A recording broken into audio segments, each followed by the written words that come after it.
एक कामचोर आदमी था। वो कामचोरी में इतना कामचोर था कि उसका घर भी उसकी पत्नी चलाती थी।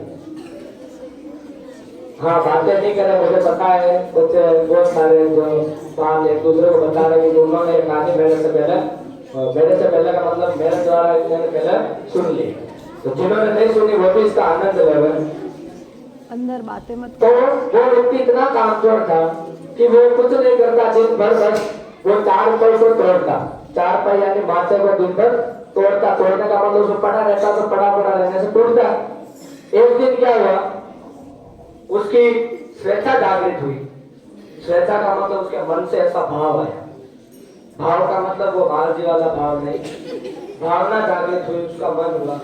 उसने अपनी पत्नी को कहा कि क्योंकि आपको पता है जो आदमी कामचोर होते हैं, जो आलसी होते हैं, वो दूसरों के ऊपर हुक्म जताते हैं। जैसे कि वो जैसे आप उनको पेमेंट दे रहे, मतलब कि वो उनके ऊपर रोब दिखाते हैं। और विशेष करके पुराने जमाने के पति विशेष करते थे, आजकल के तो नहीं करते हैं।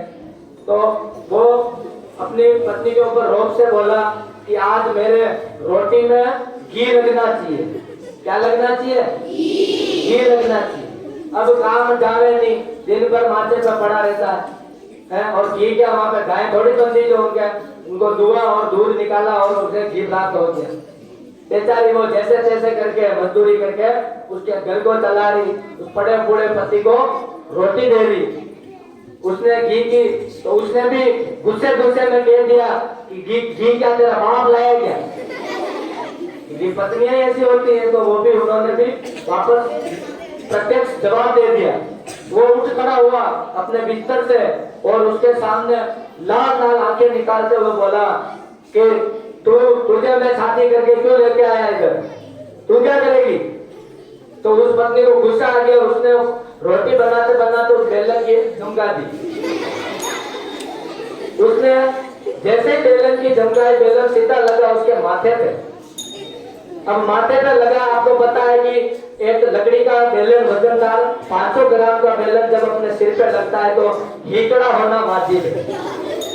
क्या होना वाजिब है? हाँ। अब उसके हीकड़ा हो गया। जैसे जैसे वो लड़ाई खत्म हुई, वो बाहर गया। अब उसको पता था कि लोग तो पूछेंगे कि भाया ये हीकड़ा कैसे हुआ। तो अपने भी कहीं लग जाती है, दूसरे अपना मजा लेने के लिए बात उठाते हैं कि तेरे क्या हुआ, ये क्या हुआ है, आंखें लग गई, क्या हुआ तेरी आंख कैसे सब पूछते हैं। तो उसने तरकीब सोची कि मान लो कोई मुझे पूछ लेगा तो मैं क्या जवाब दूंगा। उसने सोचा कि मैं कह दूंगा कि मैं किसी छत पर जा रहा था, तो मेरा पैर फिसल गया, इसलिए नीचे गिर गया। तो अब जैसे मान लो वो जा रहा था रास्ते में, उसे एक आदमी मिल ही गया, क्योंकि जैसों को जैसे मिले रहते हैं कि उसके जैसा ही एक आदमी और मिल गया। उसने कहा क्यों है भैया, सिर में क्या हुआ? उसने कहा कुछ नहीं यार, छत पर चढ़ा था, पैर फिसल गया और हीकड़ा हो गया। अब वो भी उसके जैसे ही थे। उसने क्या कहा कि यहाँ पे बात पर आप जरूर ध्यान से सुनना। उसने क्या कहा, क्या अरे यार हीकड़ा हो गया तो घर जा, कहाँ जा रहा है तू, कहाँ जा, घर जा, कहाँ जा रहा है तू? तो घर जा और घर में जाके इस हीकड़े पे अच्छे से घी लगाना। क्या करना?